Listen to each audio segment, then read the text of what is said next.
fund. And we are looking to assemble this action plan from a regional standpoint, seeing if we can leverage additional funding for our members, but also for the region for climate mitigation and adaptation.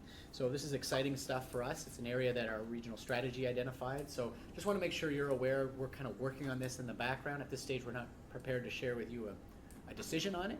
We're just telling you that we're pursuing it. And the same is true with regional limits on residential waste, or the line that we use is the bag limit. So we also received funding from the province on bag limit. For those of you who know, Hampton already has a long history of this. St. John more recently identified massive savings. There's lessons learned from that exercise, and what we're trying to do is saying the diversion is important for us as a solid waste management organization, and we want to see that success across the region if we can. So part of that is to judge what are people's perceptions about this? What would happen if we did this? So we're working with the CAOs and the rural district manager on this as well. You know, hopefully, if this works well, this could be an avenue that each one of our members could see the same type of savings in success that St. John and Hampton has experienced, and translate into new savings for you. So we're trying to work through that with the region. So just want to let you know what's happening. No decisions made, but we're at the investigative stage now. We're also looking at what else we can do for those who are succeeding in this. So is there other steps that we might need to take for St. John and Hampton, for example, to further improve their ability for diversion? So those are just two reports that are in there. Just want to make sure you're aware. The other one is our new office. You know the saga that we've been looking for our new office. We've been constructing it. I am pleased to announce that this will be the last meeting you will have outside of our new office. Our new office will be ready for our next board meeting, and we've gone through substantial completion, so we're really at the end, and we're now installing office furniture. So I really do look forward to welcoming you into our new space at 20 Broadview in the very near future, is the line that I am using. The next news I have is good news, good financial news for our members. As you know, we apply every year to the Regional Development Corporation to subsidize the capital expenses on our regional facilities. They will not let us apply the year before, right? So next year we have $1.9 million, which you'll see in our budget for capital for regional facilities. They will not even look at an application until January 2025. So what that means is, as an organization, we have to charge you for that amount, that full amount, even though for 2023 they gave us 40% funding, and we applied with the city for 40% funding this year.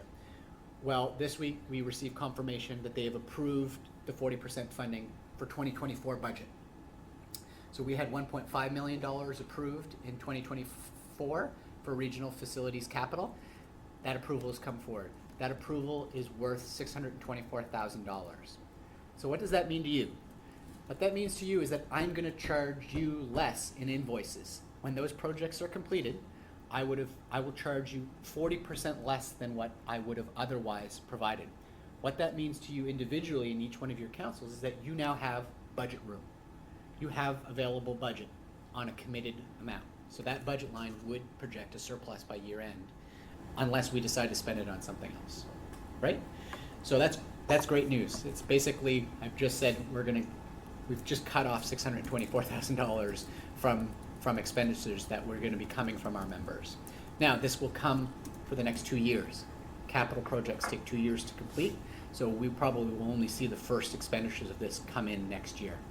But it is savings that translate back to our members. So it's good news. Next is something I wanted to mention. We were very involved in it, of course, but I wanted to congratulate Chair Bedford and his council for passing third reading of the rural plan. The last rural plan they had was over 20 years. The last one that was updated was about 20 years ago. It was not an easy process. A lot of big discussions were had for a new community that's growing with new boundaries, and just wanted to congratulate you and your team for doing that. It still has to be passed by the province, from my understanding. And I also want to take the opportunity to thank Scott and his team for the support in developing it. Lastly, I just wanted to share with you, we've received the final first draft of the Aquatic Center Enhancement Study that was done for this year. So if you recall, we had shared with you the first draft, which was just the cost associated with Canada Games, and now we have it more. So that's going through the CAOs right now, and we'll go through Envision and the owner and the Aquatic Center. So more to come on that, but I just wanted to make sure you know that we are pursuing that right now. And that's it for my verbal updates. Thank you, Bill.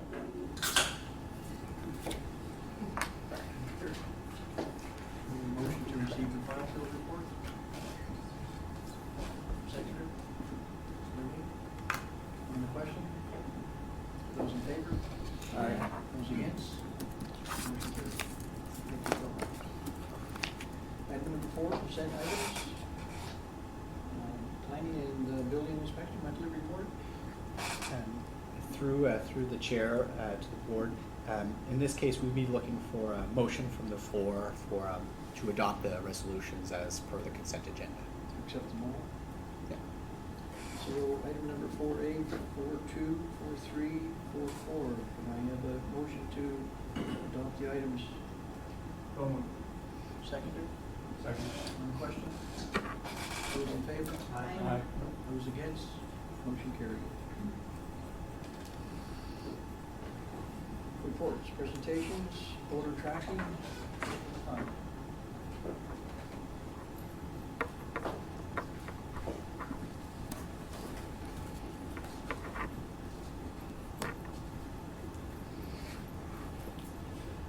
Well, Murtaza gets set up here. This is Murtaza Kapasi from EnviroSuite. So in 2010, we were on a path to put in our new gas recovery system with electrical generation, first in Atlantic Canada, and first for a mid-size and small landfill. And one of the things that we had explored at the same time, the reason that system was put in was to deal with the odor issues coming from the landfill. We put the system in, and at the same time we went out and explored a number of options for odor. And one of the companies we identified was a company called Odotech, and we visited a facility in Quebec and saw all their tools that they use for monitoring odors. And in the end, as the commission made the decision just to hold off until we see how the gas system runs. And of course, we didn't receive any complaints for about 10 years, and we never moved ahead with it. Jump ahead, we had the EIA, we had the breakdown of the system, odors become a prevalent issue. I went to a global odor symposium in May of this year, and just researching the industry, and came back to EnviroSuite, who have probably the most automated system for odor detection.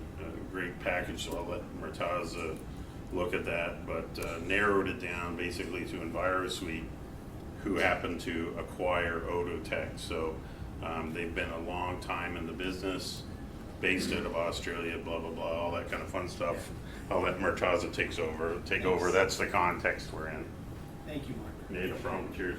So I guess, well, thank you all for having me. I'd like to thank Mark and Phil for inviting me here, and to all of you board members, hello. Hi, my name is Murtaza, and I work with a company called EnviroSuite, and basically our purpose is on the screen here. The idea is for us to be a bridge between people, businesses, and the world, as we see it. To make sure, and the way we do that is basically we install sensors for measuring different types of parameters at different types of facilities all over the world. So we're in Australia, we're a publicly traded Australian company. We're a global company. We have offices in North America, of course, in the US as well as Canada, and globally as well. Just to give you guys, so we've been around for 30 years. We work with industries like aviation, mining, wastewater, industrial facilities, oil and gas facilities, ports, And basically we offer them with measuring, sensing different parameters in real time. So noise, dust, odors, air quality, vibration, and the data that we collect using these sensors, we're able to help you visualize them using our software. We're globally, like I mentioned before, we're basically a publicly traded company. We work with companies like, or organizations like the EPA in the US, NASA in the US, and we work with several municipal organizations all over the US as well as Canada. We have about 15 landfills currently who are our customers in North America, but we do have other landfill customers all over the world, even as far as New Zealand. So I have a timer on this. So the idea is to basically spend some 5 minutes on a presentation and then spend another 5 minutes presenting our software program to you all. And if you have any questions, just feel free to stop me and ask me questions. We've understood based on the systems that we've deployed is that things are changing. In terms of community engagement, people want to be involved. And our goal is to provide the technology to give the data in your hands so that you can have those conversations with your constituents, based on science rather than guesswork. So it's just a quick presentation prepared for all of you today. And once again, if you have any questions, please feel free to stop me, but I'll just go through this quickly so we can have more time on questions. Now you guys haven't seen anything yet, but generally speaking what we do, and I'll get to the software in a minute, but we install monitors, and for this particular project we're installing monitors to measure odors. So we measure gases like H2S, ammonia, and VOCs in real time, and we also measure weather data in real time, and then we marry both of those inputs to provide data to our customers so they can manage their operations more efficiently and proactively instead of reacting to situations. Now they can predictively manage their operations. So there's a whole bunch of benefits using our system, and some of them are on the board here. So we're able to actually help you validate complaints in real time, and I'll go through all of this for you in a second. But I'll just quickly run down the list. So we're technically automating your data collection, analysis, and reporting. So that changes the way you plan your operations and the way you operate. So we're making you more efficient. We're validating not only the complaints that are coming in, but we're also helping you validate if the odor was not from your facility or if it was from somewhere else. You can make swift science-based decisions using the data that we provide. So this is generally just an area of the complaint zones that are affected by the landfill over the past years. And our goal is to address all of those areas and to make sure that the landfill is operating at its best and keeping a low-key profile. So I'll just keep moving. So that's the highest point on the landfill, 78 meters. And I'm just going to keep zooming in to give you all an idea of the difference in elevation from the landfill all the way down to the I believe that's the bay, correct? Correct me if I'm. Is that the river? Okay, yeah. Sorry, it's the river. And there's different elevations, not just at the landfill, but also if you notice, there's highs and lows all the way down to the different parts of towns and villages close by to but the general idea is elevation keeps dropping, so the potential of wind moving in that direction and affecting communities is real, but we're going to be able to validate that using our technology. This is just past 20 years. The first graph on the left here is past 20 years of general weather information in the area. This is from the St. John Airport, about 11 kilometers, I believe, or 16 kilometers from the landfill. But we're going to have hyperlocal weather data using a weather station once we install it there. So this gives you a clear indication of, I wish I can use a pointer. It gives you a clear indication of what the patterns are, but obviously this is over 20 years, the first graph here, and this is last year, different seasons. But during the day, weather changes sporadically, and so unless we're measuring data in real time, this is just good for getting an idea what's going on, but to be specific, you need to be measuring data in real time. Once again, this is simply the landfill down there, and I do apologize. I know this is out of context because you guys don't know what we're talking about yet because I haven't shown you the software. This is just some data in terms of the methane emissions from the landfill as well as the CO2. This data is modeled based on just one or two satellite observations, so it's not totally accurate, but it just gives you an idea that yes, this is a facility that requires care and management in the right way. And this is your carbon equivalent for the past year. Again, these are just model numbers based on sporadic data collected. So our goal here is to manage the odors, to monitor the odors, to detect the odors, to validate the sources of the odors, and also to validate the complaints coming in, so that Mark and his team can manage the landfill efficiently and proactively, and change things for the better. So what I'll do is I'll quickly, the best way for all of you to get a gauge of what we offer is to actually jump directly to the software. This is just a map of the different monitors that we will be placing. So we did design a solution for the landfill specifically based on the conditions on the landfill. And we advise 11 air quality monitors with one weather station. Each of the monitors measuring H2S ammonia and VOC, so hydrogen sulfide, ammonia, as well as VOC, specifically for odors. We have one monitor close to the flare that measures other gases, generally that the flare produces. And then, as far as pricing is concerned, the cost of it is an annual subscription, and I can answer all these questions in relation to the price and the way we work, how our business model works. But generally, we're a technology company, and we provide you with an annual subscription. So there's no CapEx expenditure; it's all operating expense. We're a turnkey solution. We provide you with hardware, software, as well as all the services and support. So at the end of the day, you're just looking to get the data. And I can answer more questions in relation to that. I'll just quickly like to jump into the software, to give you all a clear idea of what we're talking about here. So bear with me please for a second.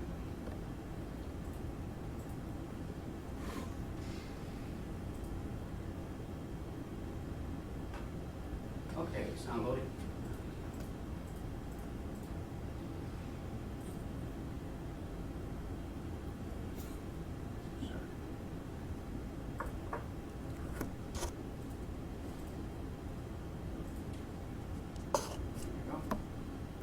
Okay, so this is our software. What you're looking at, actually, if I can probably get a pointer out, all of these, this is a landfill as an example. It's a demo facility. So what you're looking at here is a landfill with several monitors in place. Each of the monitors on this facility are measuring 3 different gases, H2S, ammonia, and VOCs, right? So what you're able to do is you're able to click on each of these monitors. This is one of our modules. We have several different modules here on the left, if you notice, monitoring, modeling, and I'll just quickly go through each of them as fast as I can. So this is the monitoring module where you actually keep tab of what's happening in your facility in real time. So we're collecting data with these monitors for those gases, and then we're displaying that data for you to visualize all that information in real time for your facility. If you were to click on any one of those monitors and click on one of the gases, it actually pulls up graphical information that's interactive that you can work with. Each of these lines are customized thresholds for different concentration levels of those gases, and we basically send you SMS and email alerts anytime that threshold is crossed. So this is an operational tool. It automates all your data collection for the landfill, and it also helps you basically manage your operations proactively. So you get alerts. This is just one example of the tools that we offer in this, in our software, but there's a lot more I can show you, but these are the alerts. Sorry, let me close that. And so what you notice is there's a weather station on site here as well. So we're measuring weather in real time. We're also predicting weather. So we have capabilities of providing 3 days of advanced notification for weather, to the extent where we can actually tell you in which part of your landfill and at what time there's a risk of odor nuisance. There is a calendar drop-down menu here. You can actually go back in time for as long as the data has been collected. The data is owned by the customer, not by FRSC. So I can go back, for example, July 2nd, click confirm. The system automatically travels back in time to that particular date and time, and actually shows you what was happening at the landfill right there. So that's the visualization of real-time data on the landfill. Part of the system also includes a public-facing site similar to this one. So this is for operation purposes, but we can have a public-facing facility similar to this one. People will be able to simply go onto the FRSC website and fill out an odor complaint form, and that will generate a series of events that will create an automatic trajectory, and I'll show you that in a second, but these cones are basically a wind speed, wind direction calculation, so it's counterintuitive. It's if you notice the weather station up here, it's 1 mile per second northwest, so the wind's moving northwest upwards in this direction, and the monitor is reading information from this area here, because the wind is moving in this direction towards the monitor, and so now we're able to point sources in terms of where to look for that specific odor at that particular point in time. So there are aesthetic features. You can see all of that information in grid view or in map view. I'd like to jump to the trajectories feature. So imagine someone complains, Mark gets a call at 11 p.m. He comes in the next morning, you guys are closed, comes in the next morning, goes to the trajectories module here, clicks create new, simply plugs in the person's name, the time they observe or they experience the odor, and their location. So he simply drops a pin on the map there, and then he clicks confirm, and he runs a trajectory. Once that takes place, a trajectory similar to this will be generated, and just bear with me for 1 second. Let me just pull that up for you.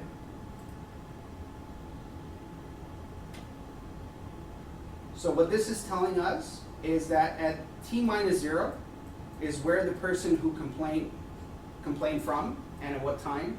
And 60 minutes prior to this person complaining, the wind moved over this area and it started from here. So this is T-minus 34, so 34 minutes. We have a 60-minute time period that we can measure data in. And so basically our modeling domain, this square, this large square that you see, so for the past 34 minutes, the wind moved over in this direction, facing this way. So now that person who complained, Mark can just go into the system, click on a few buttons, and immediately validate if that complaint was due to the landfill, because the wind obviously moved over the landfill. We have monitors there measuring real-time data as well, or if it didn't. And then the system will, can automatically send an email to that person confirming if it was their, if the landfill was responsible or not, and if they were, what they're going to do about it, or what they could do about it to mitigate that similar issue in the future. So that's one of the other modules. I mean, there's a whole bunch of reports, customized reports that you guys can, that Mark will be able to, and his team will be able to utilize. So this is the odor risk report that I was mentioning. Every day it comes out with 3 days worth of advanced forecasts, and it tells you specifically, so there's extreme risk between 6 a.m. and 8 a.m. in the southwest zone of the landfill, right?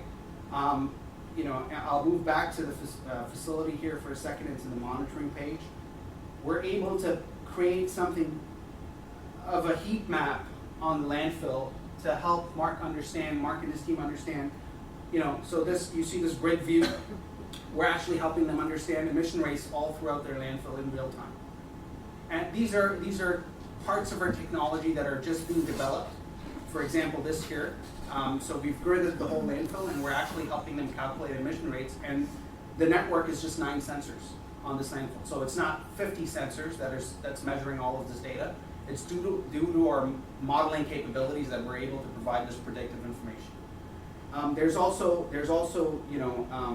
the ability to basically mark down and we can have clear visibility on the complaints coming in.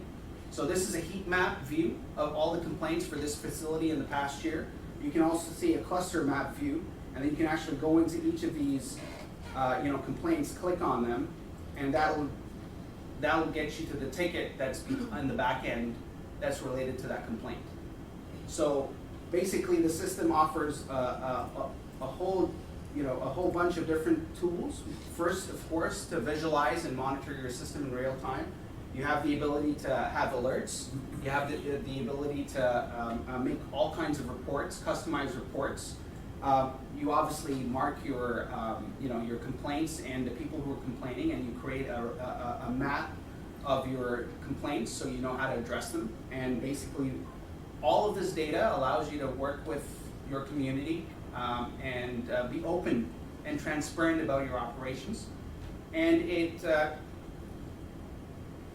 creates a communication, a bridge for communication, because now you're using data in order to make your case. And there's, you know, if you're doing a good job, which all of you guys are doing in terms of managing the facility, it's going to be visible now for everyone, instead of having to take people's word for it. So I'll stop there. There's a lot that I just covered there, but I'll be happy to answer any questions.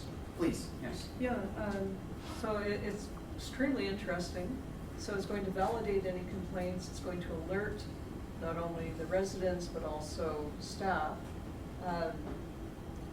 So does it go a step further for mitigation, or is that something that Mark will address? So the three things we're looking for out of this is basically we're looking for obviously the customer or stakeholder interaction, which is basically if someone complains. Like we had a complaint the other day from a lady, and we went down to investigate, and she said there was an odor and the wind was blowing opposite the landfill, and you know, so you go down, you have that discussion with her, but it then becomes that we against them thing. Like it's like, you know, well, we're not saying it's it was you, you know.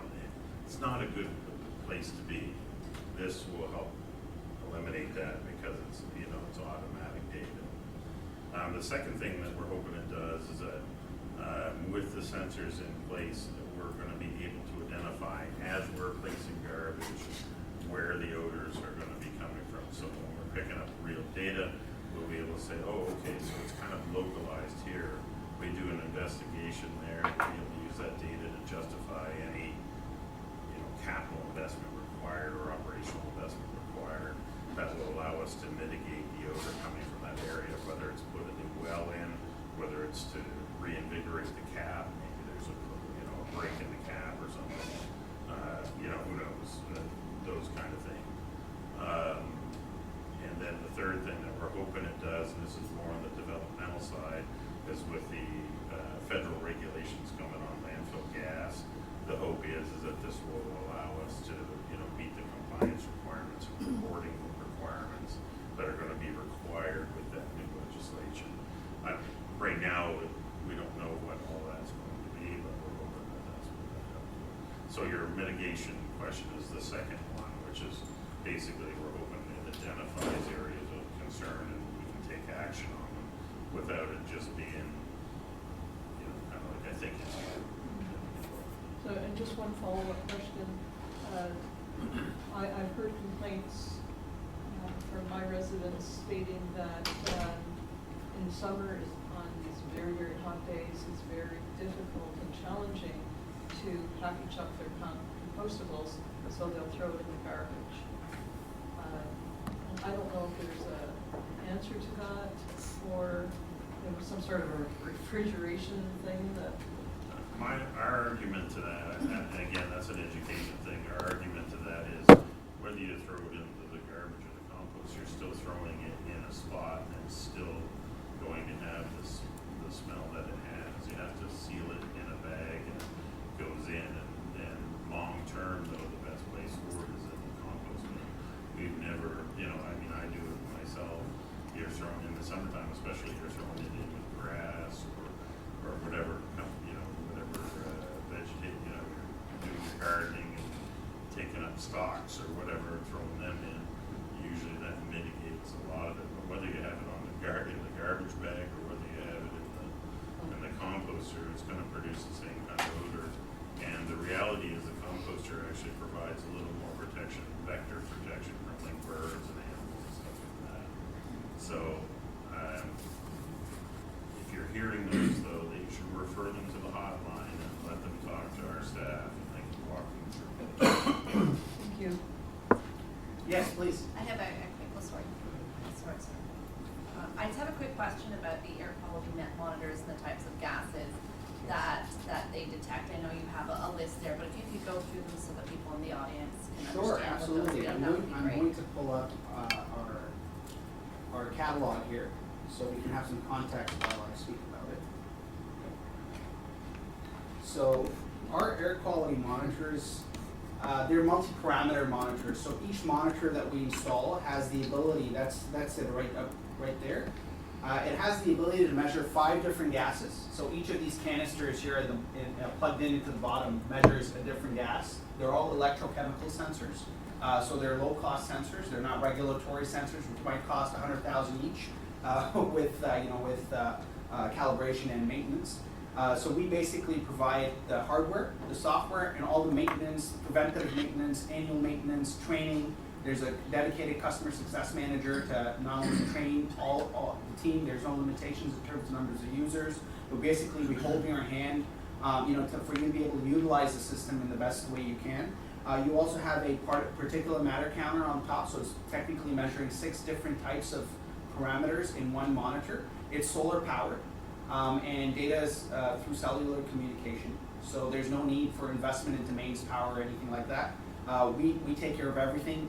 We have the cloud infrastructure. All you guys need is an internet connection, and you can access the application that I was showing you either on your laptop, on your mobile, on your cell phone, wherever you are, right? It's just a login and you're in. Any specific questions in relation to the monitors, like for the gases specifically? What actual gases do they measure? Absolutely. So we have the ability to measure several different gases, but for odors, we measure hydrogen sulfide, H2S, we measure ammonia, NH3, and we measure VOCs, volatile organic compounds.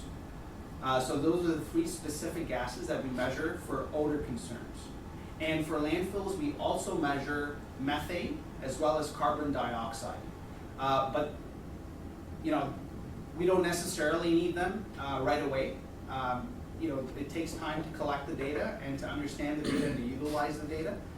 Since odor is the major concern, we can start with these 3 gases, and then we can also add in as time moves forward. And if the need arises, and also regulations change, the ability to plug in a methane sensor into the same monitor, as well as a carbon dioxide sensor. So is there a reason why you're just starting with 3 and not the whole suite? Is there an extra cost to that? Of course, yes. So each of the sensors is obviously a piece of equipment that we have to add on, and also each of the sensors requires maintenance, preventative as well as annual. So yeah, there's a whole bunch of costs involved. But at this point, I mean, it's a robust solution that we built for this specific reason. And once we start collecting more data and understanding the landfill even better, there's always room to add more options. I have one more follow-up. Please answer. I'd love to answer all your questions. So Yes. for the majority of your clients, do they stick with those 3 or do they end up upgrading to the full suite? Yes. So currently regulations are not out, and generally speaking, I guess the behavior is that, hey, unless we need to do it, we shouldn't, right? And that's, because there's a cost involved and it's understandable. So yes, all our customers are specifically in the landfill space, as well as wastewater. And we have customers all over the US and Canada, and they're using these 3 gases specifically. And it works in terms of odor, these are enough. Thank you. You're welcome. Great. 2 questions. Yes, please. You mentioned the landfill and methane. This is a landfill, but Yes. you're not testing for methane. Yes, so currently, the government of Canada is probably going to come out with regulations for continuous monitoring for methane in a few months, or maybe in a year, right? They'll decide the threshold in terms of what needs to be monitored in terms of methane, and what types of facilities do need to monitor them continuously, based on the amount of waste that they take in or whatever. So currently we don't need it, but we could have it if it's something that's required. We're waiting for the regulations to come in to be sure of what range of concentration you need for methane monitoring, and then we can plug them in for sure. But do we know from Mark's experience what is causing the odor to be so severe in areas like Grand Bay? Do we know? Sir, Mr. Chair, thank you for clarification. Just for clarification purposes, we're measuring, this system is being brought in to measure for odor, and as a reference, we look into bring in to measure for the regulatory gases of the future, which are the greenhouse gases. Contrary to popular belief, I'll make it clear, we methane is odorless. There's no smell to it. The smells come from the other constituent gases, which are the VOCs, the H2S, which is a rotten gas smell, and ammonia sometimes. Ammonia can contribute to it as well, although that's not as strong as at our facility. We're still measuring it. So when we're talking odor, those three hit it. When we're talking methane, that's going to be a regulatory thing, Yeah. but they're all present together and intermixed. So we're getting that measured. I just wanted to clarify that. Did that answer your question? Yeah, Yeah. yeah, it did answer my question. Your thank you slide said you're testing for water quality. Yes. That For mining facilities, we have a solution to test water quality with specific types of monitors. We haven't done them at landfill wells, as an example, before. And so I'm not sure exactly what the specifications are that are required for water quality management. We can look into that if that's the requirement. But we're not under contract, potential contract doesn't deal with water quality at this point. No, it doesn't, but we could look into that, and then basically the screen I showed you, you could have you could visualize that data and report on that data using the system if it came down to it, yes, for operational purposes. Thank you. And the question, I have one more question for Mark. I'm not familiar with the requirements for RFP. This contract seems to be like $500 below 133, but it's a 3-year contract. Yeah. It's about 400K. So how does that work? Yeah, it meets the compliance requirements for procurement. We actually had to work this value down to meet the requirements. The majority of the other systems, the majority of the other systems are utilize manual sniffer systems like human interaction. And we didn't want to get into that because the reality is that when they go around, they have the unit, and they go in and they sniff with it and stuff. That brings in that human factor, and then it's oh yeah, well, their guy said they didn't smell it. So we're trying to take that out. So this is kind of the most integrated automated system that we could find that actually practice on landfills in a significant amount. They operate in Fredericton right now. So the Fredericton landfill has this one, and we all know the challenges and issues that they've had.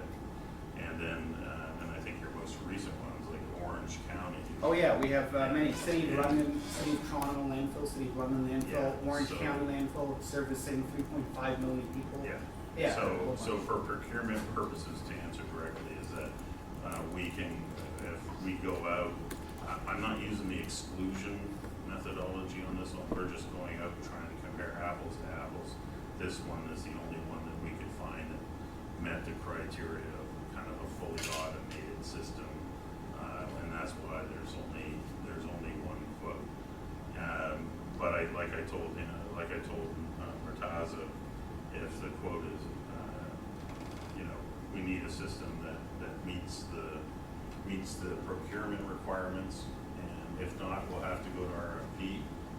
And we both agreed that we'd like to meet the procurement requirements, because if we go to RFP and they're the only bidder, we won't be paying $133,000. So we want to make this deal happen, and it meets the procurement requirements. There's no, we're not splitting anything here. We're not trying to do, to answer any questions on trying to circumvent the procurement. This isn't okay, we're going to pay this amount for this half and this amount for this half. This is the full package, so it meets the procurement requirements. There's no competitive concerns here. Thank you, Mark. Alan? So a couple of questions, like, Sure. How long has Fredericton had theirs in place? I believe they were, so before my time, at Anniversary 21, so it's almost a little bit over 3 years, I believe, or almost 3 years. Have they used this data to improve their landfill? And Because now they have eyes on the ground. It's as simple as, are you doing point-in-time monitoring, or are you doing continuous monitoring? So the data that's being collected is allowing them to understand what's going on in real time to make decisions. okay, my other question is, how much data do you need before you can actually put a solution in place to fix something? You need like You can't do it day one, obviously, that's just a tough point in time. But you need 6 months data to say, okay, this is where our issue is. Yeah, no, I mean, not necessarily. It all depends on what's going on the ground, right? I mean, depending on, you know, we've built a solution, we've placed the monitors in the right locations Right. based on the operations of the landfill. And so we expect to start getting results. However, the modeling of forecasting, that's what takes time. Not the real-time monitoring, where you can immediately start to detect information and make decisions, and, you know, physically or for any other reason. But as far as the modeling domain that and let me quickly show you what that looks like here. So I'm going to, this is for the next 8 hours, I'm actually going to forecast at this landfill what the plumes might be, simply by clicking a button. And so we're collecting weather data for the past few months, we're collecting emissions data from the landfill, and then now this is showing you this is air dispersion modeling in real time, showing everyone, you know, what the possible plumes are for specific gases and their concentration levels. So if Mark's going to decide to, you know, dispose off material at that particular point in time, he can now decide in advance that maybe I should leave it for the next 2 hours, not at this time, because there's a highly likely, you know, there's a high chance of it affecting neighbors. Okay, thank you. Mr. Chair, Yes. just a comment on that. Yeah, so there's kind of two things, two answers to your question. First one will be is that it's likely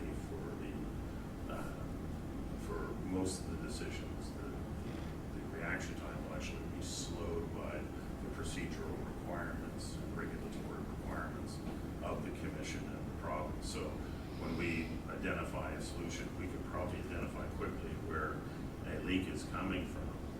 But if we want to put in landfill gas wells to counter that, well, as you guys know, getting that unit down, floating it here, and the cost associated with putting that well in, it's not a solution we can bring in tomorrow. And so it takes time, we have to budget for it, we have to do those processes.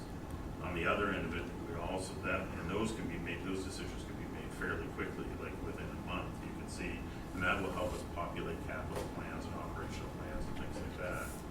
The other one, the modeling one that shows kind of where things are going, what that might do is actually influence decisions on operational considerations, like, okay, where are we done?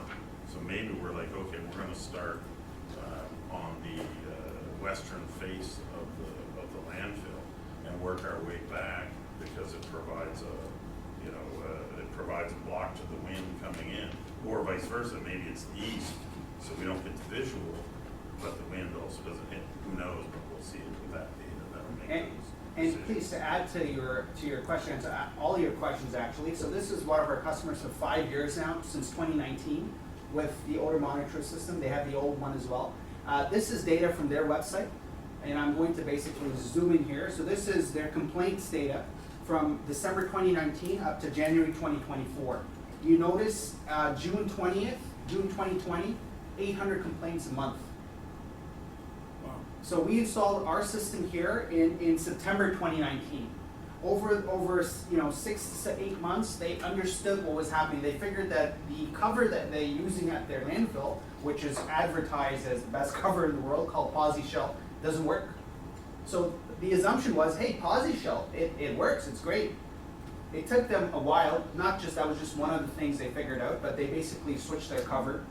That reduced odors. They did some 2-3 other things. They had it on their website, but that's real data with the customer using our system, understanding the situation on the ground, and then implementing projects to mitigate that issue, right? Knowing what to do because you have data. Thank you. Matt, you had a question? Yeah, I have a couple. Yes, please. Okay, thank you, Martin.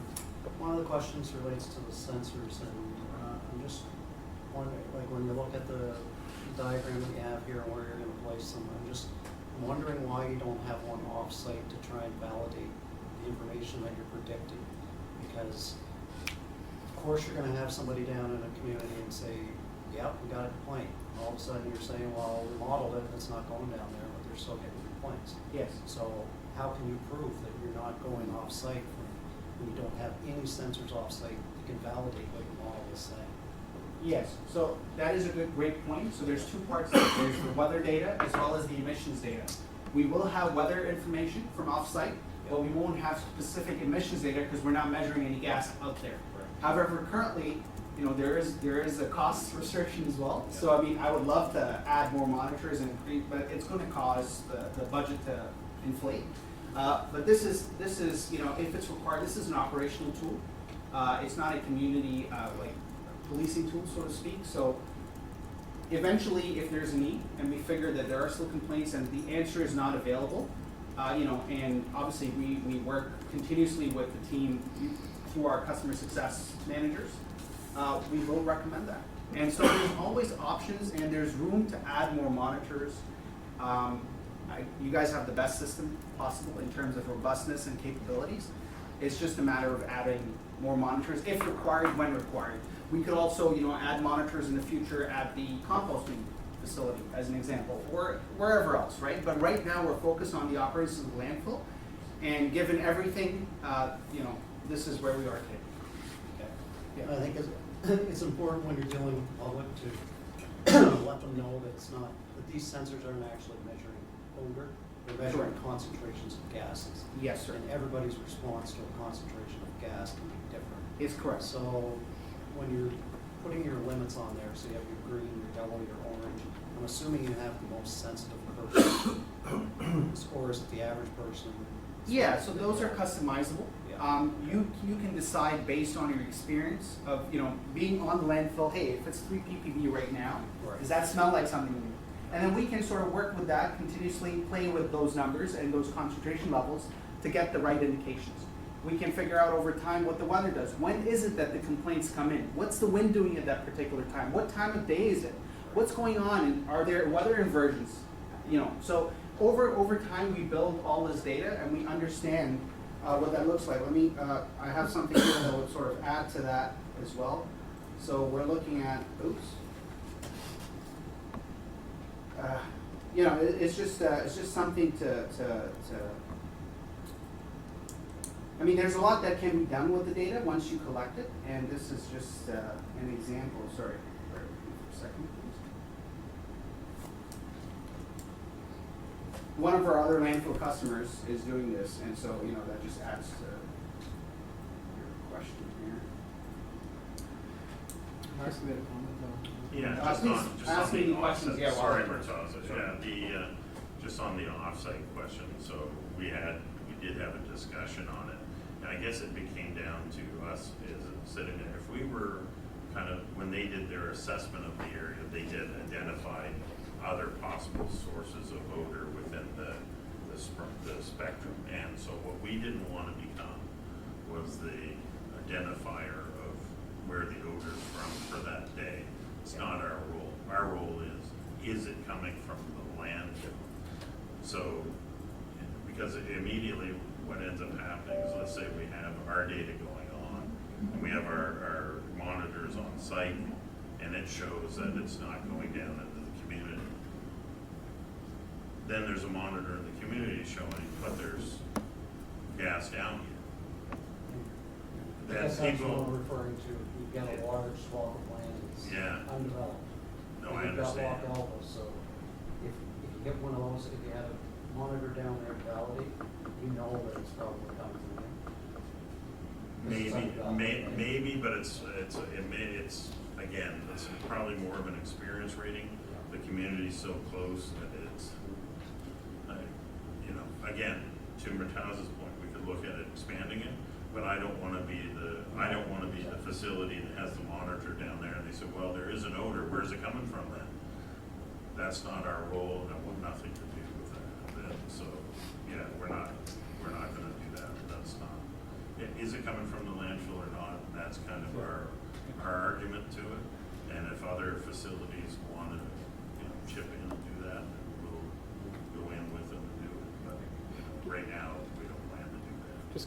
Just cognizant of time here, we are at 11:20, so I think there is a recommendation to this report, so I'd encourage the board to move to that soon. Yeah, I guess just the Please. final question, and it relates to the the recommendation, in your final slide, two final slides you have, one of the cost, and I think it's 133.3, but then the next slide it says $133 US, and I just want to confirm that that might be a typo. or not. Yes, the USD is a typo, it is Canadian, don't worry about it.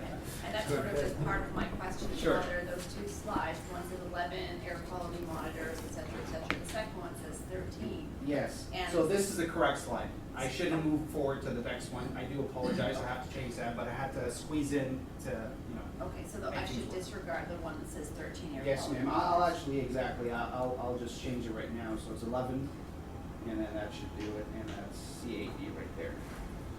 Good. There we go. Okay, is there Any any more motion questions, please?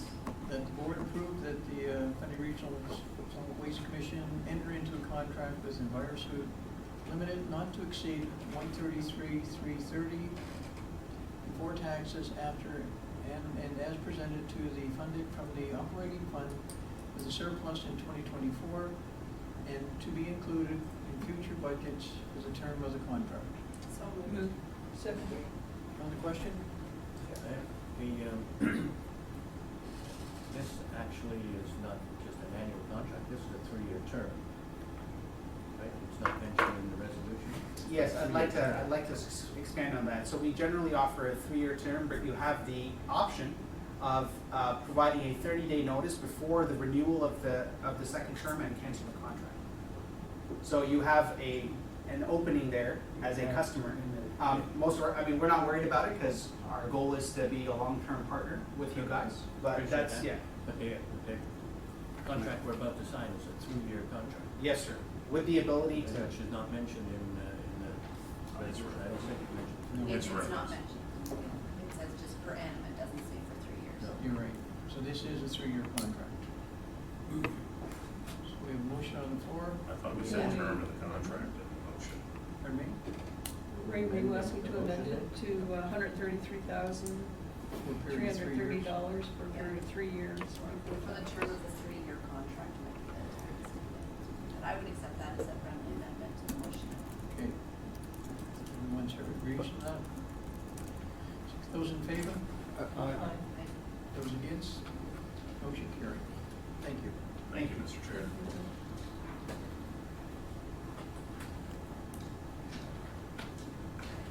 Sustainable Transportation Week, Scott?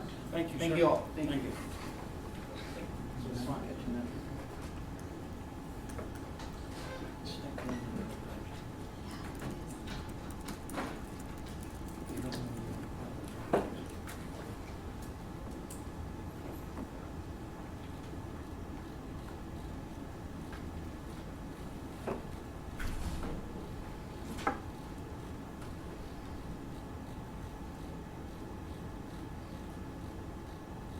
Okay. Good morning, board. I have printed out just some subsequent materials just for your review as I do a quick dive into our Sustainable Transportation Week campaign. So, we're pretty excited about this. I'll try and keep it quick because I know we've got a lot to cover today. So, Sustainable Transportation Week is September 16th to the 20th in the Fundy region. And so, under our strategic plan, Sustainability Month was identified as an action to grow and promote sustainable transportation modes such as walking, cycling, rolling, transit, and carpooling. Previous to me joining the commission, an application was submitted to ETF to support this. So while we weren't successful, the Regional Transportation Committee agreed that this is a great initiative to push forward, and so we narrowed our focus down to a week, and we're ready to get rolling, no pun intended. So I've been working closely with our communication staff to implement this campaign, and I think we've come up with something really good that I'm excited to share with you guys today. So every day, residents from across the region traverse multiple local government and rural district boundaries to get to work, school, or businesses, and promoting sustainable transportation mode, we feel benefits all entities within our region. Benefits include reducing carbon emissions, public health benefits, lower infrastructure and healthcare costs, and just, through this campaign, generally encouraging community involvement. So there's some key components as part of this campaign. What I circulated to you is what we intend to send to your staff. This just summarizes the campaign in a nice way, and all the components that make up the campaign. We've developed a couple different toolkits. There's an employer's toolkit. This is to help businesses encourage employees to choose sustainable transportation methods. I've got that.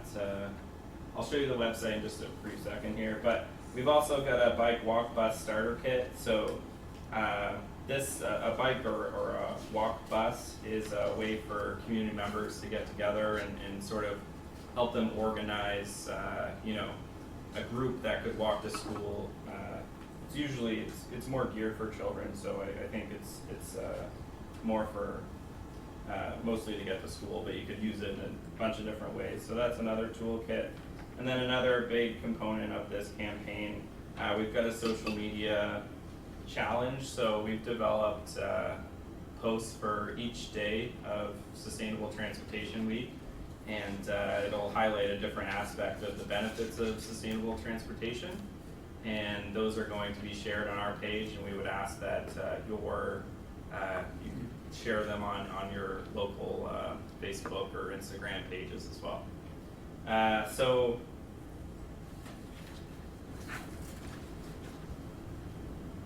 we, as noted, we'll do those posts during the week, and we intend to send out posts this coming Monday just to kind of give a heads up about this initiative that's coming. We've got some really cool prizes. I have them on my desk over there. There's a couple of Yeti mugs. They're engraved with the Sustainable Transportation Week logo. We've got 10 of them we're excited to give away. So the whole intent of that is to get people engaged. I think it's a pretty nice prize. They match our brand colors and sort of all the colors used throughout the materials. Yeah, and that's about it. So I think, broadly we're just looking for your support to share this good initiative, and it's a priority of the Regional Transportation Committee, and I think we've got some really great materials that I think will be successful in our community.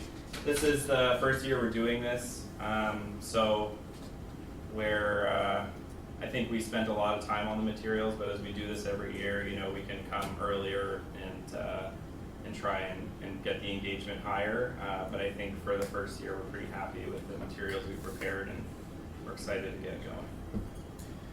Okay, could I have a motion to receive and file? Before we do that, Mr. Chair, can I just send a thank you to, just as the Chair of Regional Transportation, thank you, Scott. Scott came in after Nick left, and he had a large onboarding procedure, lots of stuff on his plate. So for him to have pulled this off in the time that he's been with us is commendable. So thank you for your work, Scott. I appreciate it. Thank you. So we have a motion. Okay, on the question? On the question? And Scott, I'm really happy to see this. Was this done in collaboration with the representatives within the region on the transportation So far, committee? Our Regional Transportation Committee has good representation from around the region. So far, it's more of a regional campaign, I would say, and with your kind of go-ahead today, we wanted to share it with you first, and now we're going to reach out to all the different staff across the region in terms of, next steps and how they want to help promote, and we realize, we're a few weeks away, so we're okay to do more of the heavy lifting. But certainly, again, where this is our first year, and we kind of have to go through the right steps. I think we've got a great foundation, great materials. Each year, I hope that it can grow. Thank you. Great. Question for Phil, is it appropriate, Phil, for Scott to come and talk to Bundy Borough District on 17th of September? I will be there. We just put him on as a regular speaker. Every meeting you have, let's just invite Scott and. No, Further questions, comments? Can I just make one comment? This is going to be maybe a little cheeky, but I started the year with this term, right? Open the door. It's 2024, And the idea is, again, it's corny and all this fun stuff, but the idea is that we're gonna have to try new things. Like for the commission to show value, we're gonna have to do something different. We're gonna have to try stuff. And this is like a really great example from my standpoint of we know that there's a need for this. Well, let's see how it works. This year it might go really, really well. We might learn a lot from it, but we're trying something new. And you know, when I looked at this, all the toolkits that are developed and the images, like this is a real good effort of trying to show that this is a value that our members can experience and can bring value to the broader mandate that we provided. But you know, we got to try things is what I'm kind of getting at, and I wanted to commend Scott and the communications team especially as well for contributing to this in the committee, because I think we're really setting ourselves up to show that, you know, this is potentially each municipality could eventually, or rural district could adapt a little bit and say, this is really good. We're going to start integrating this into our annual efforts. Do that again, you know, type of thing. And that brings value to each one of you. So I think this is really important demonstration type project for us. And I look forward to seeing how it goes. Thank you, Scott. So those in favor? Aye. Aye. Those against? Motion carried. Thank you. Item number 5.3, draft 2025 budget.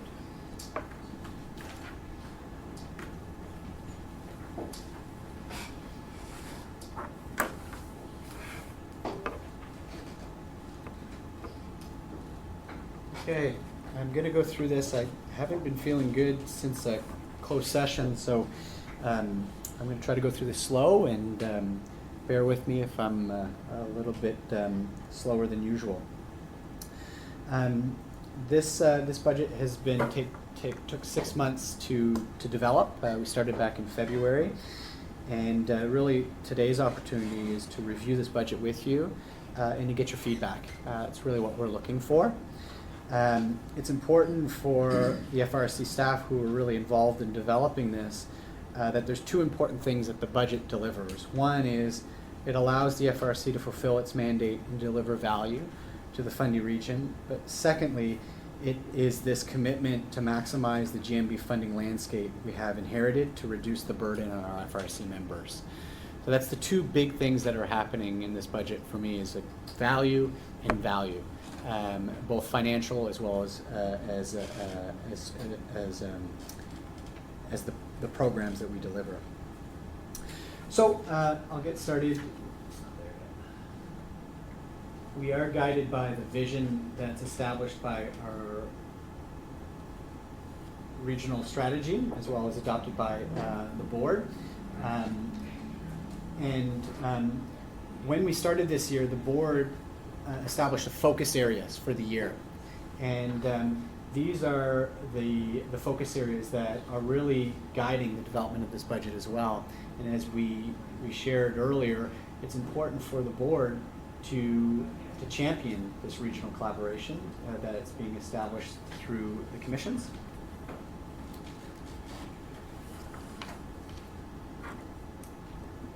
In early February, we adopted a budget criteria, and these are the criteria that are established.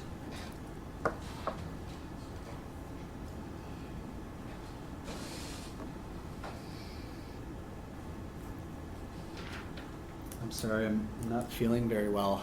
I don't know if I can continue. Do you guys mind taking a small caucus? And I'll just connect with staff to do the rest of the presentation. Yeah.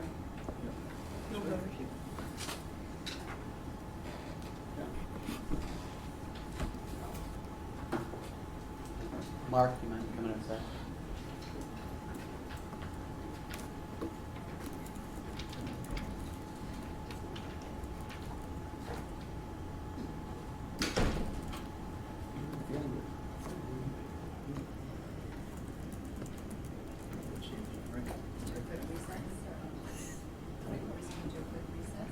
Yeah, let's take 5 minutes and see if Phil's okay. Okay.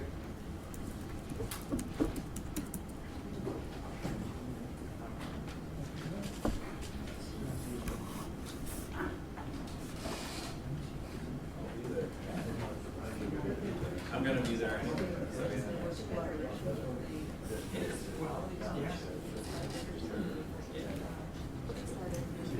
Yeah,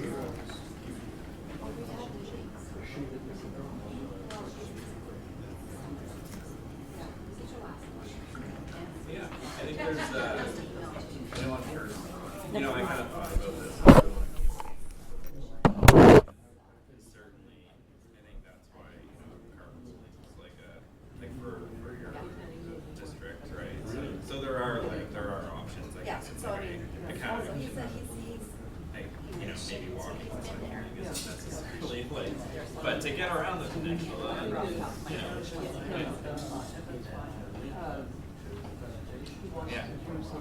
Yeah. Yeah.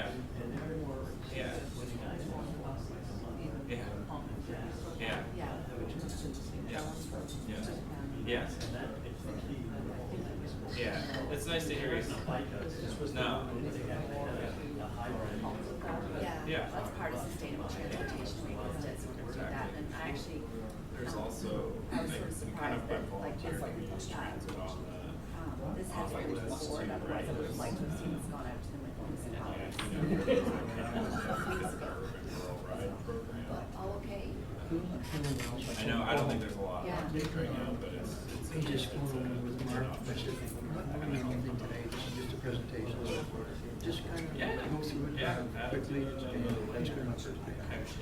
Is it at the yeah, we just had our last prac meeting there. It was good. Because Yeah. everybody was saying this, and it's just kind of really feeling really bad. Yeah. Yeah, they if you want to bring But yeah, one of the they issues. do have a projector. We use theirs actually.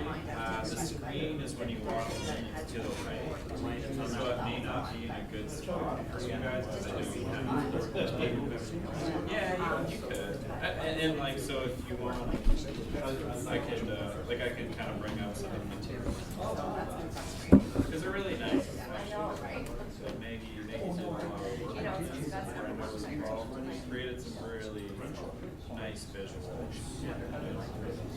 Visuals are good. We've got posters. There's some cool stuff there. And once you see those social media posts, like they're really nice and well thought.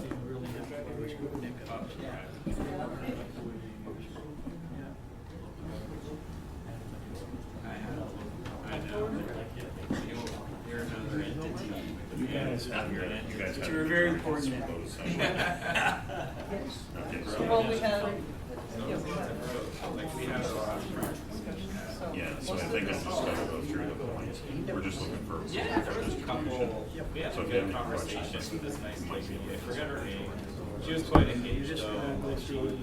she kind of, I don't know if the discussion itself was like super, Vote on anything. you know. I hope you're ready. Just distribution. It's gotta go. So like, because we need to spoke with her for like, I think a few minutes after. Otherwise, I'll just ask her. Yeah. if it Yeah, gets yeah. too You just contentious, go then see we'll that have to plan. reconvene. It's sort of like, First thing I asked. Trying to get a quorum. yeah, well, and more like. Take care of what's- yourself. What is this, what is the rule? I won't sit in his chair. Sorry, folks, about this. It's all good. Yeah, you go home. You go home and take care of yourself.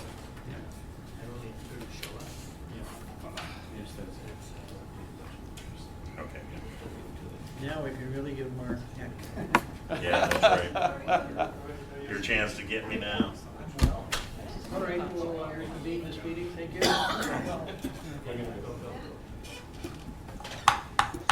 Yeah. They should be.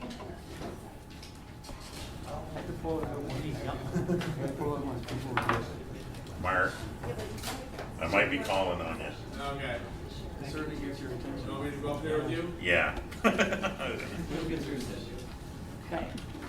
Just so everybody knows, we're not voting on anything other than to approve this for distribution. Right.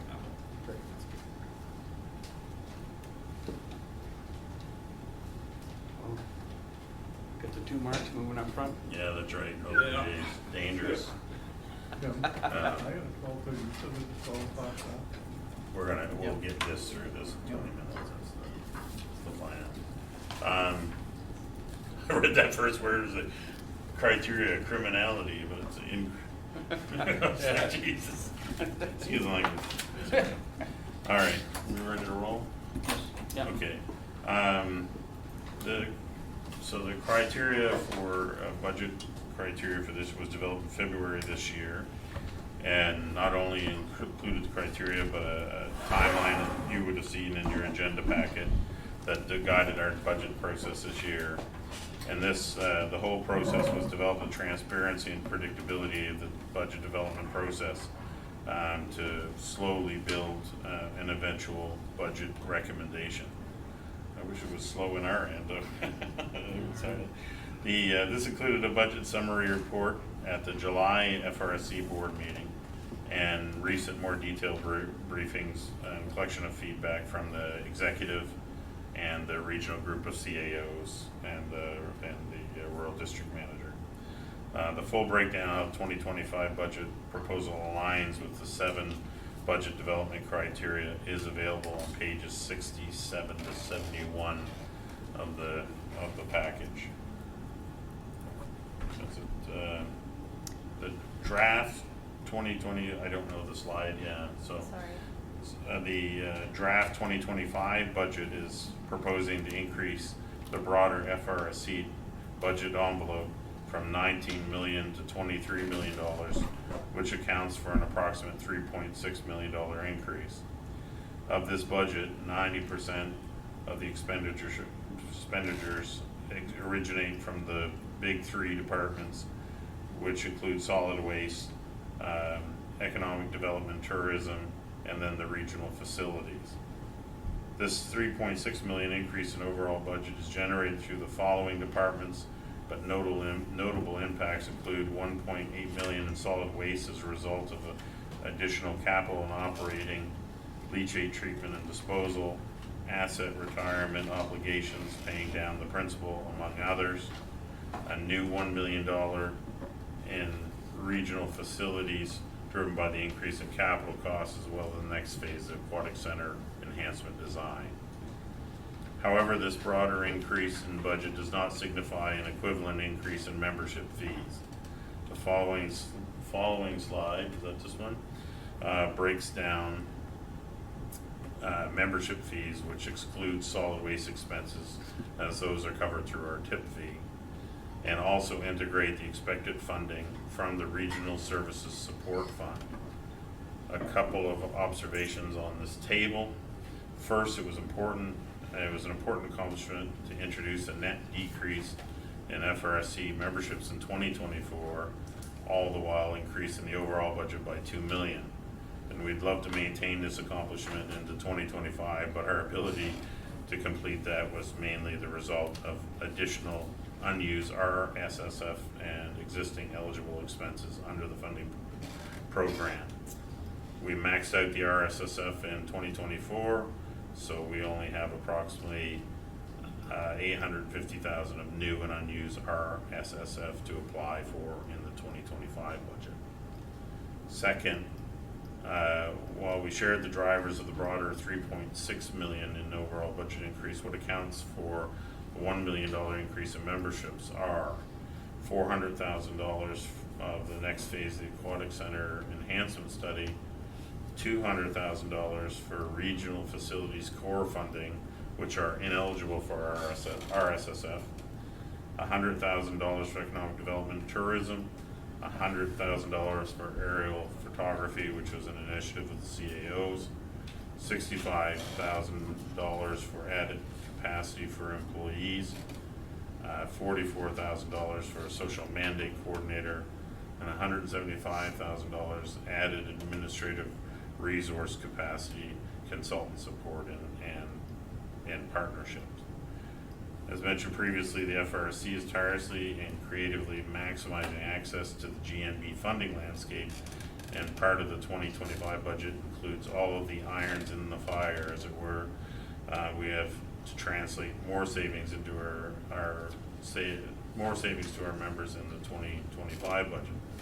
This would include, while the budget increasing approximately $200,000 for aerial photography, this is actually a net savings of approximately $100,000 for participating members, as you are accessing 50% funding.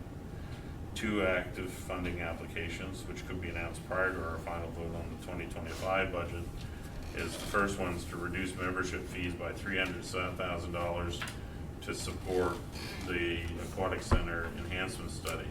And that's a 90% funding, and that $300,000 has now been reflected in new budget lines, and I have a handout to pass out on that with updated numbers.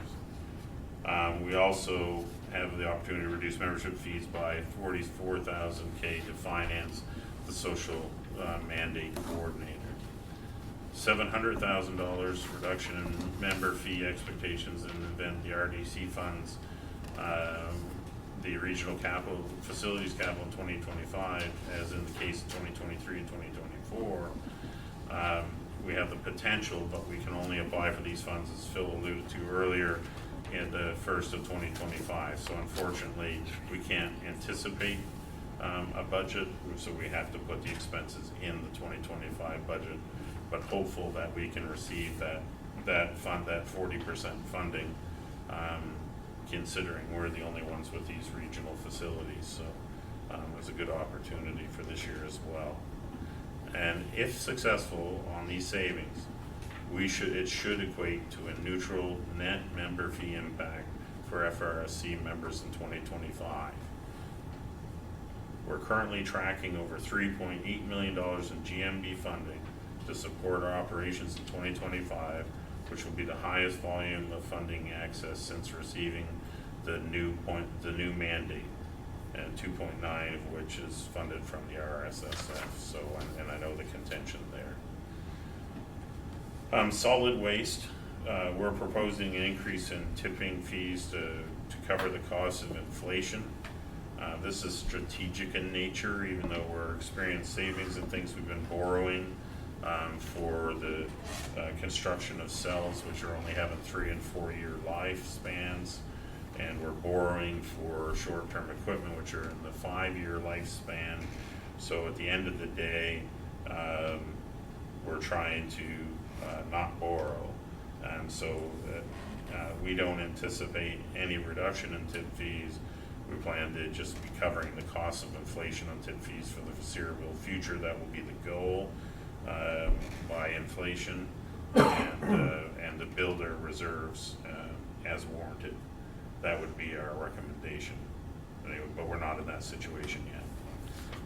And then the main goal, as Mark had certainly alluded to as a theme during the audit, and certainly during the budget process, is that we have our asset retirement obligations of $7 million, which needs to be funded. And physically, we'll have the advantage now because the landfill is going higher. We'll be able to actually do some of these asset retirements physically. So anyway, more on that as we go.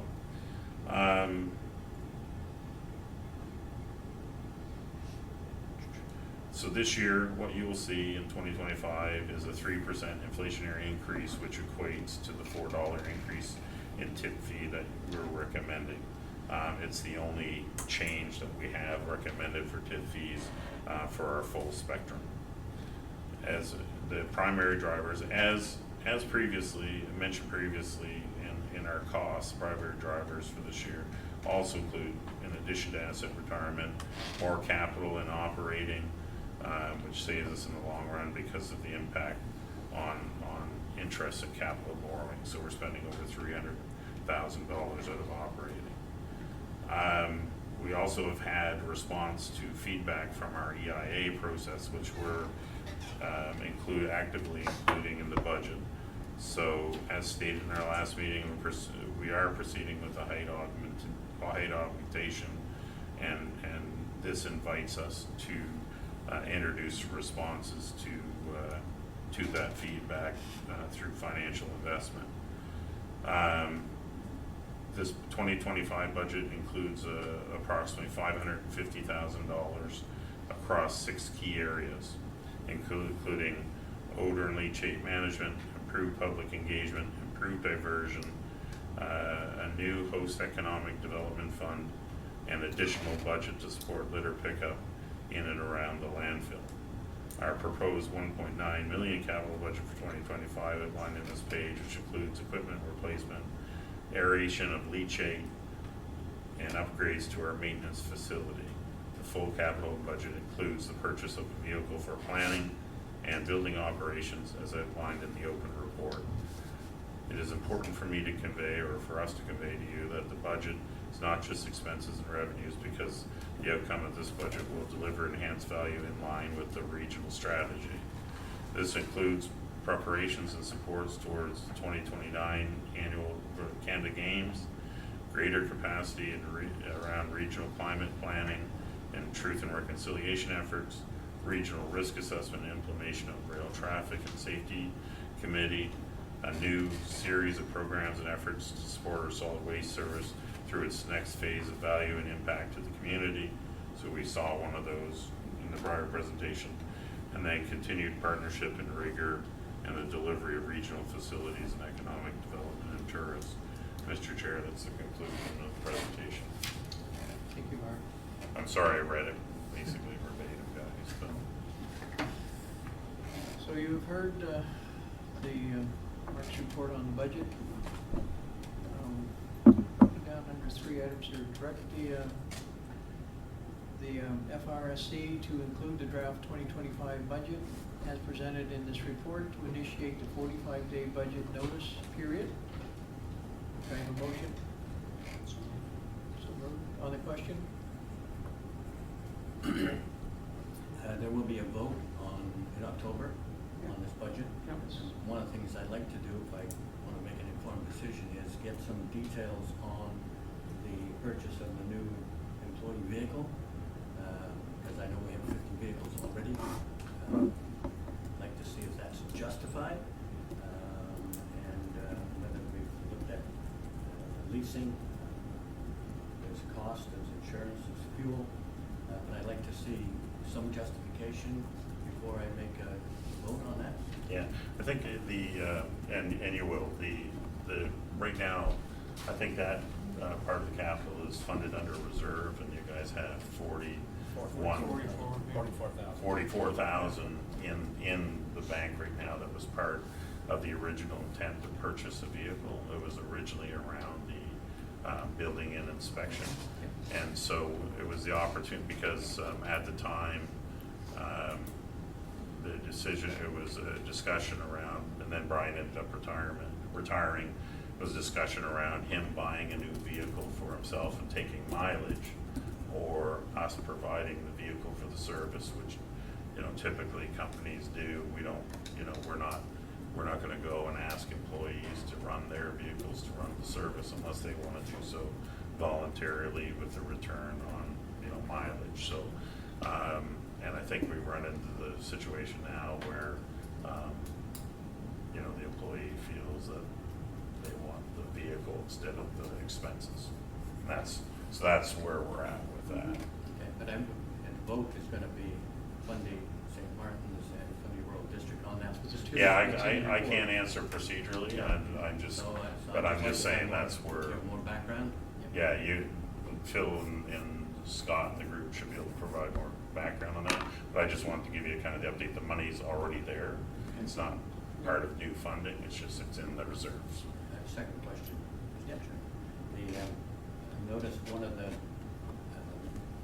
items in the draft on page 73 is a new host community economic development fund. Yeah. Which I'm just wondering the rationale behind that. It seems to be a duplication of services. CMEI already has a fund. Why are we setting up a separate fund to do the same thing and burden the employees that we presently have on staff when they appear to be overworked already? Yeah, I think one of the things that kind of came out of the EIA process was that, when the original EIA was done and the conditions came out, there was enhancement to the community through funding.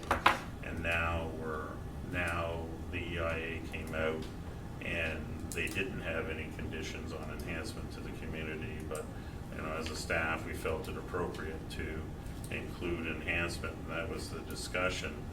And in the spirit of, I guess, sustainability, the discussion was around the current Order in Council 205112, which you can look at, talks about the different activities and different scopes of support, and economic development would certainly fall within that mandate. It certainly fits, but it's never kind of been a consideration of the CMEI administered process. And when we look, and so what we were getting out of that service, out of the CMEI service, was the social side of it, like, getting, kids getting equipment for Cub Scouts and stuff like that, and then maybe some environmental side of it with the support of the Blueberry Trail, or so, and then maybe support of the community centers and all these kind of things. But nothing with kind of the other corner of sustainability, the finance side, which seems to be the theme that everyone was focusing on during this EIA process. So we felt that it was appropriate to complete the sustainability focus by including an economic development component and putting that to the host community as well, and having it fit under 205112. So that was the premise behind it. Whether it's supported or not, we felt it was prudent, and I guess at the end of the day, the communities would have to decide whether they feel that's prudent as well. But that was the methodology and the rationale behind the question. So we felt, and I mean, it's not laid out exactly how it would work, but our thought process is, X amount of dollars a year. I think we picked $1 a ton, that's what they did the first time. And the idea would be is that it would fund it. If there were no economic development projects that year, then it would carry over and we would continue to hold. And then maybe there was some big activity like that, if Town of Grand Bay Westfield wanted to host some event or was supporting some event, they could apply for the fund and they'd get the money in that. Or an organization could apply for the fund to get the money, as long as it had an economic development impact. And in order to validate that, we would just ask some staff at the Envision to make a recommendation that the board could decide on, no different than what CMEI does now. So Thank you, Mark. that's it. We're Sorry, I out of took time. too long. I apologize. Okay, any other questions? Those in favor? Aye. Those against? Motion carried.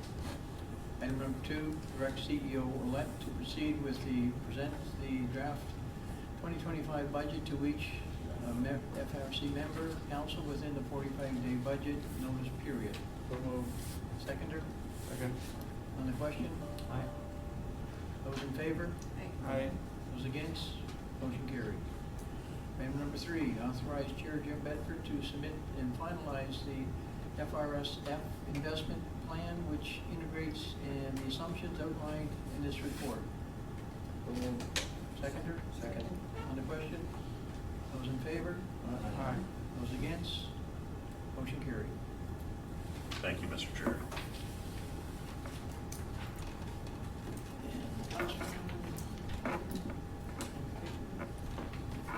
There's a need to motion to.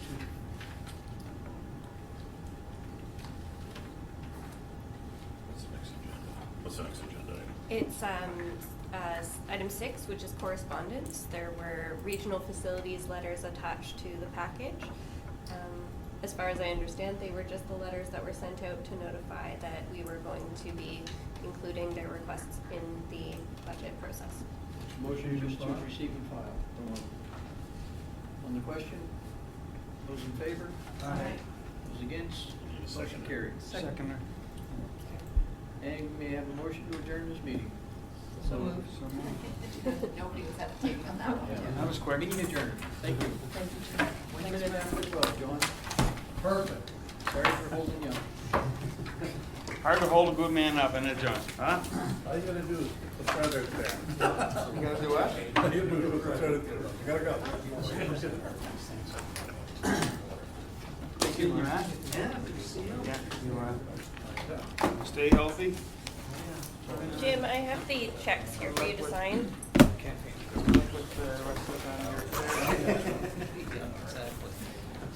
Is that gonna be fun? I'm sure you do fine.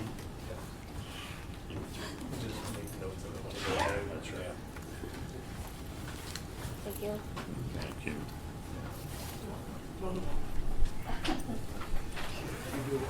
Thanks for coming.